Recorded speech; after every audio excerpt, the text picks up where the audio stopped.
Silas woke up in a room that smelled of ozone, old paper, and the heavy, settling dust of centuries. It was a library, but not one meant for the living. It was vast and cathedral-like, with shelves stretching up into a gloom so high he couldn't see the ceiling. Only the faint, ghostly outlines of catwalks disappearing into the dark. The silence was absolute, pressing against his ears like water. He stood up, his knees cracking, and brushed off his suit. The last thing he remembered was the hum of his computer fan. He had been sitting at his mahogany desk, staring at a blinking cursor, waiting for the right moment to start his novel. He had been waiting for that moment for 10 years. He had arranged his pens, adjusted the lighting, and waited for the lightning bolt that never struck. "Welcome," a voice croaked, echoing from the shadows. Silas turned to see a small, wizened man emerging from an aisle. He pushed a cart with a squeaky wheel that sounded violent in the quiet. He wore spectacles, so thick his eyes looked like swimming fish. "Where am I?" Silas asked, his voice trembling. "Is this heaven?" "Not quite," the librarian said, stopping the cart. He reached up and pulled a heavy, leather-bound book from a shelf labeled 1998 to 2008. He blew the dust off the cover, a gray cloud rising into the stagnant air. "This is the archive of the unfinished." Silas looked at the spine of the book the man was holding. It was blank, save for a date. The librarian handed it to him. It felt impossibly heavy. Silas opened it. The pages were white, crisp, and completely empty. Not a smudge of ink, not a single word.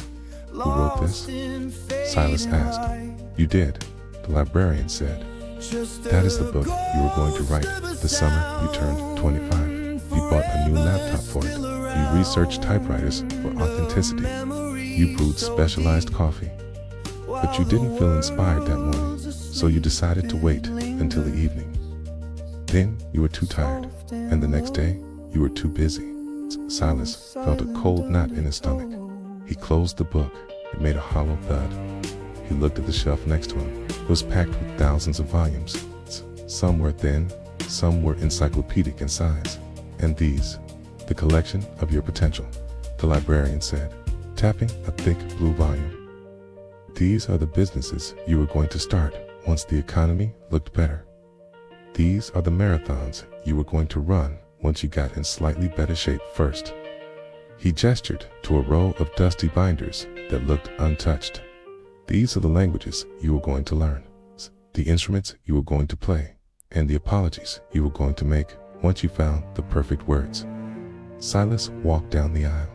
It was miles long, a monument to potential, shrined to the perfect moment.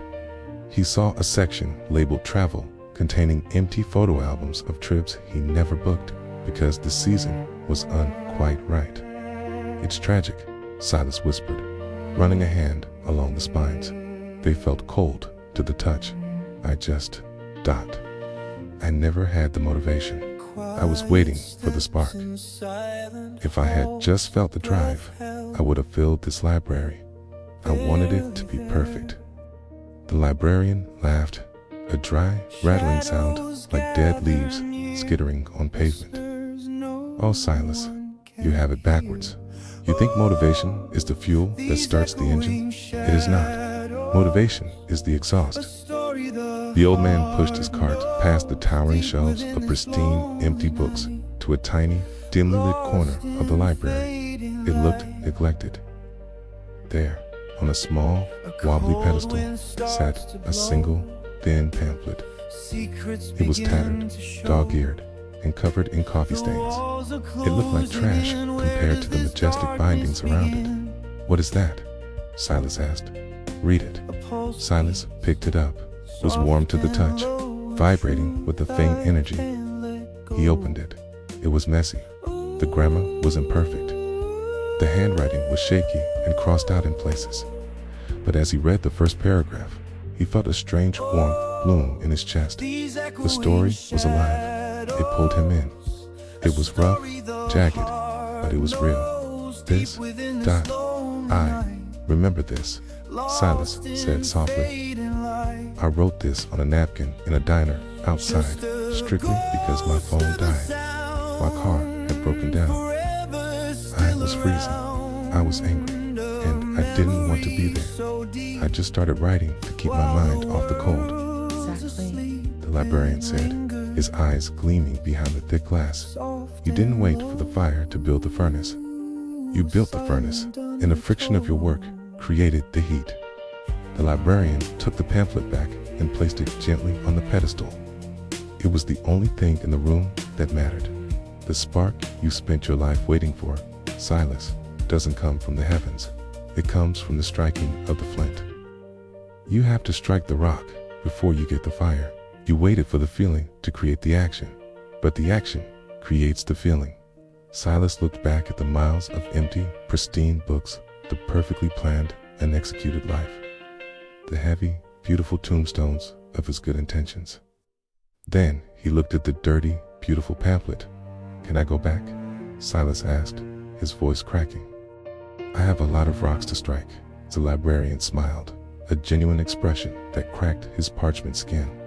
The heavy wooden doors of the library began to creak open, revealing a blinding white light that smelled of fresh rain and asphalt.